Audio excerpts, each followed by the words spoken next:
Bienvenidos a este canal Platicando con el Padre Roberto Delgado Suárez.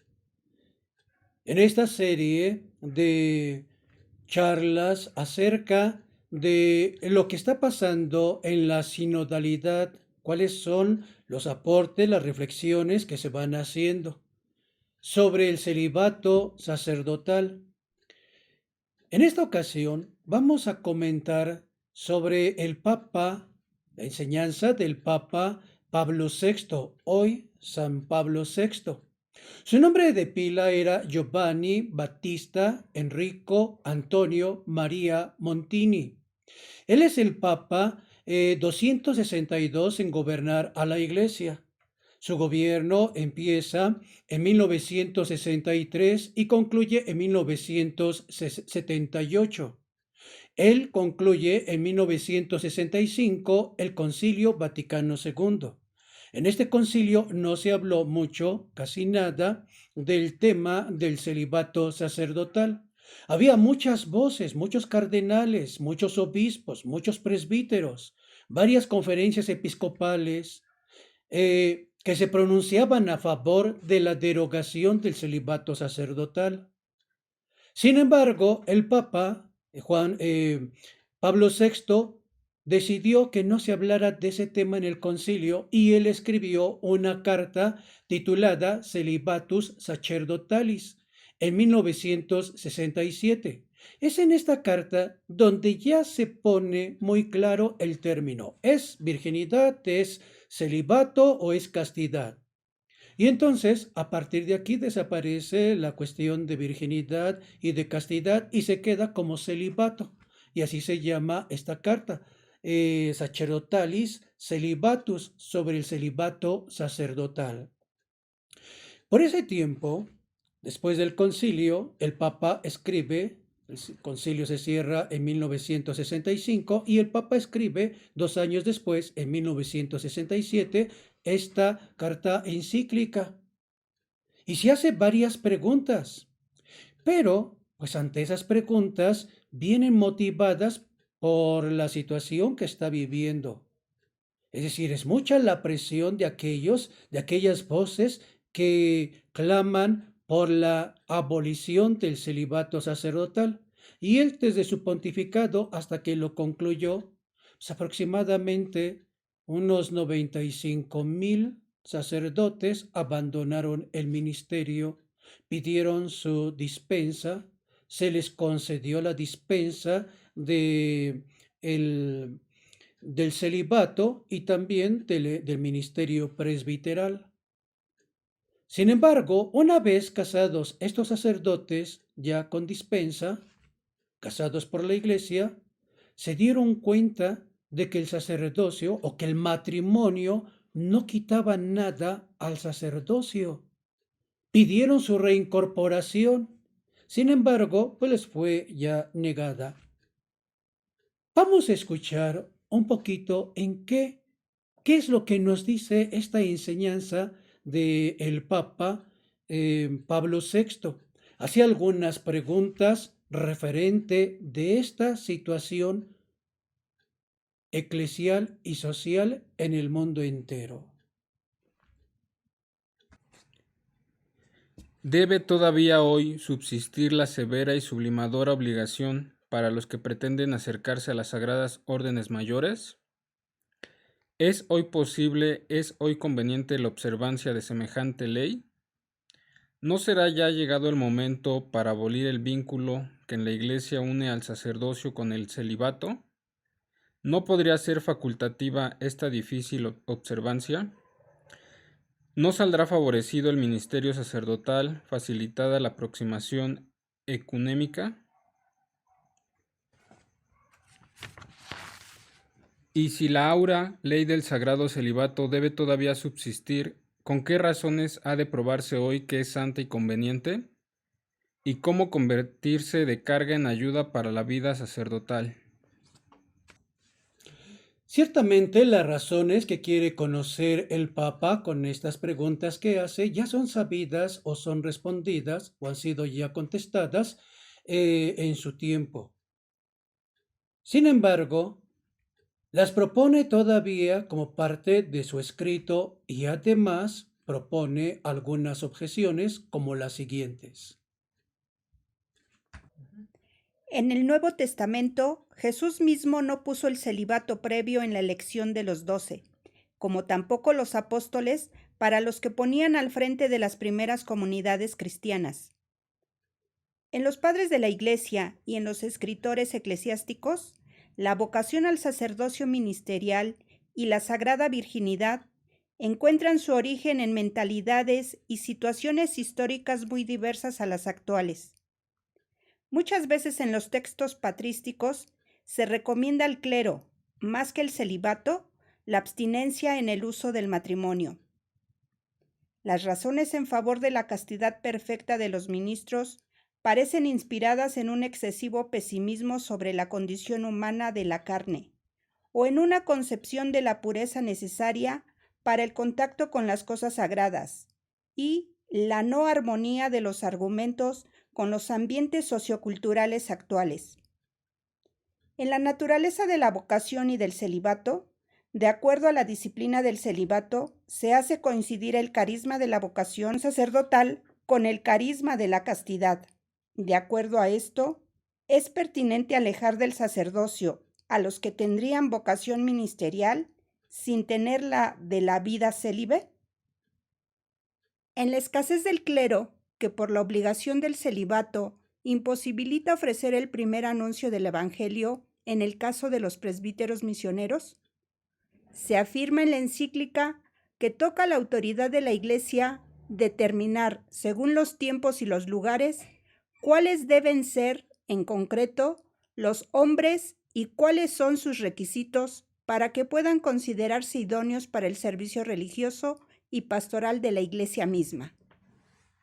Comentando esta enseñanza del Papa Pablo VI en su carta encíclica Sacerdotis Celibatus, ¿el sacerdote idóneo debe de ser célibe?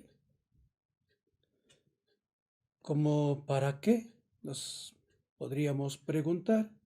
Si es para que esté de tiempo completo en la institución eclesiástica, pues sería así como utilitarismo. La valoración del sacerdote sería: vales cuanto produces, vales cuanto me eres útil.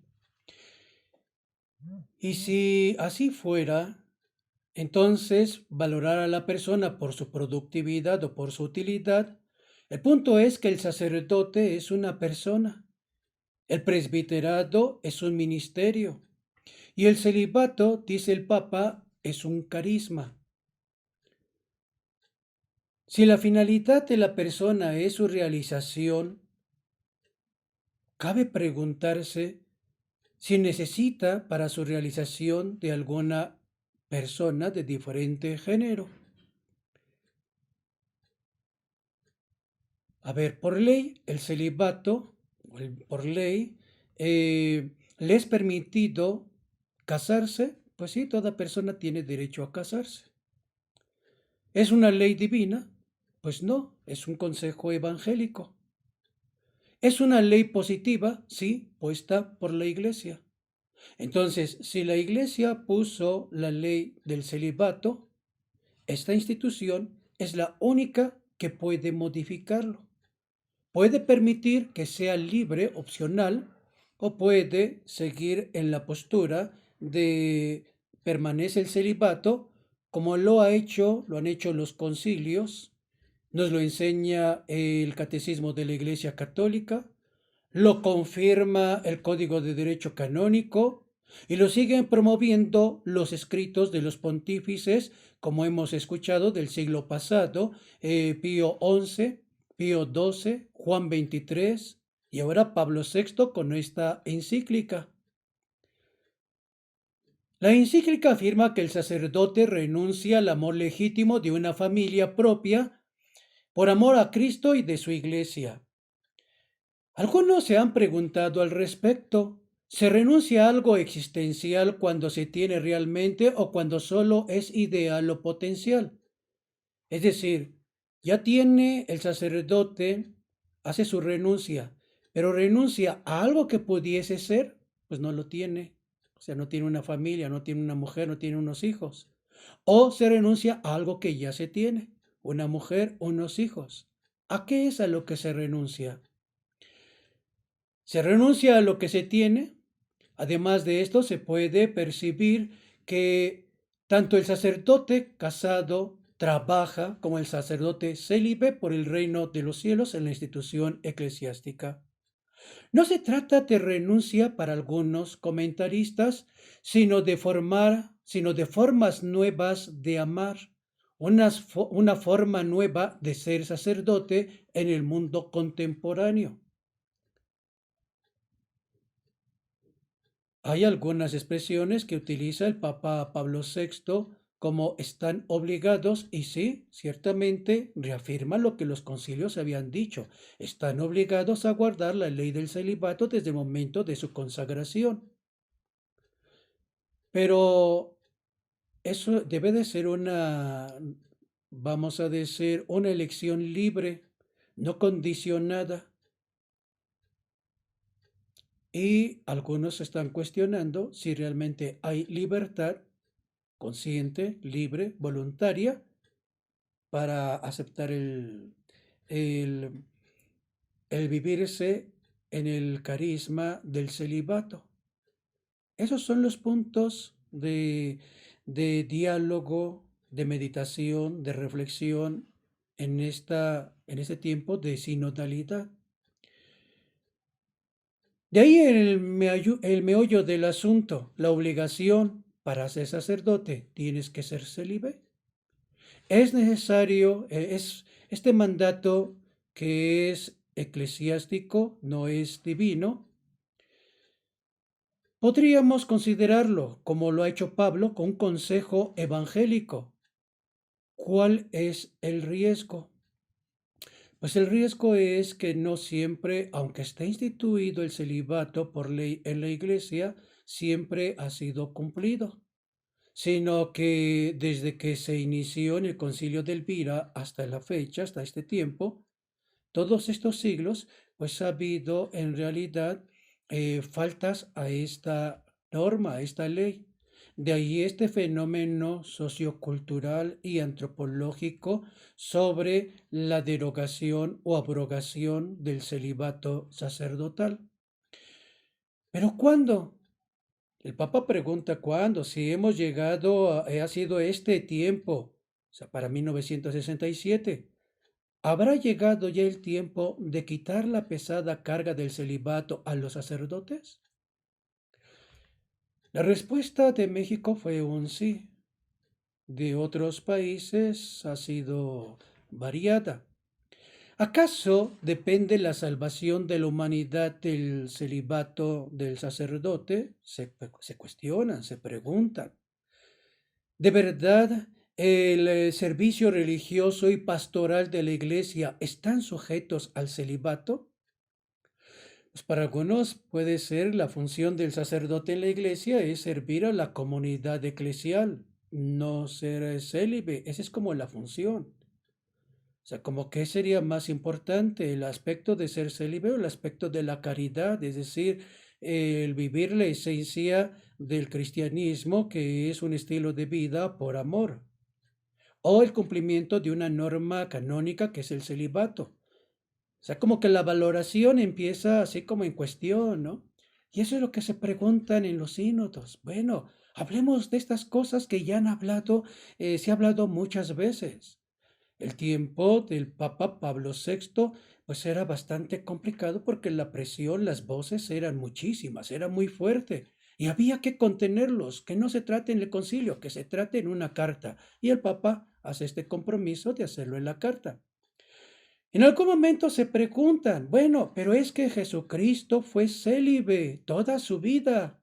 Y también hay respuestas para ello desde la reflexión de algunos teólogos que dicen, sí, pero el celibato de Jesucristo era un celibato vivido por una situación especial, una persona muy, vamos a decir, especial, con una finalidad y una misión muy concretas, muy específicas.